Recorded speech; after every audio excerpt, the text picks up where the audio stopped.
এবার বাংলাদেশ পুনর্গঠনের পালা। ঢাকা ১৭, তারেক রহমানের দাপটে এগিয়ে বিএনপি, জামাতের চ্যালেঞ্জে উত্তপ্ত শক্তির লড়াই।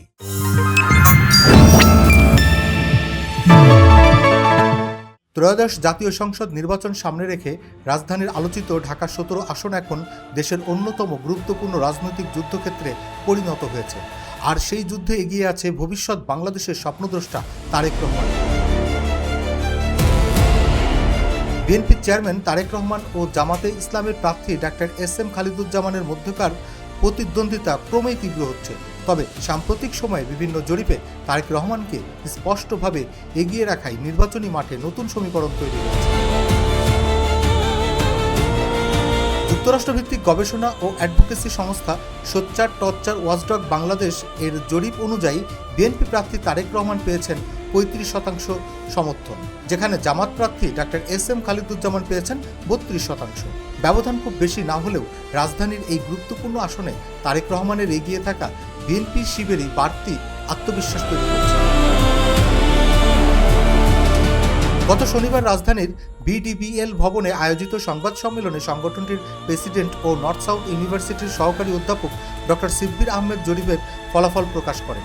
জরিপে অংশ নেওয়া ৫১৫ জন ভোটারের মধ্যে প্রায় ২৫% এখনও সিদ্ধান্তহীন। বিশ্লেষকদের মতে এই সুইং ভোটারদের বড় অংশ যদি শেষ মুহূর্তে তারেক রহমানের দিকে ঝুঁকে পড়ে, তাহলে ঢাকা ১৭ আসনে বিএনপির ব্যবধান আরও বাড়তে পারে।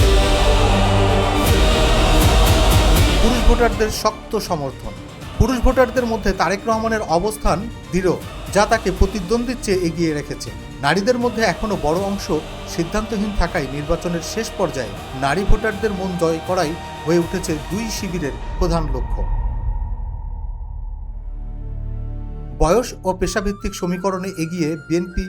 বয়সভিত্তিক বিশ্লেষণে প্রবীণ ভোটারদের বড় অংশ বিএনপির দিকে ঝুঁকতে দেখা গেছে। ক্ষুদ্র ব্যবসায়ী ও শ্রমিক শ্রেণীর মধ্যে তারেক রহমানের শক্ত অবস্থান মাঠের বাস্তবতায় তাকে বাড়তি সুবিধা দিচ্ছে।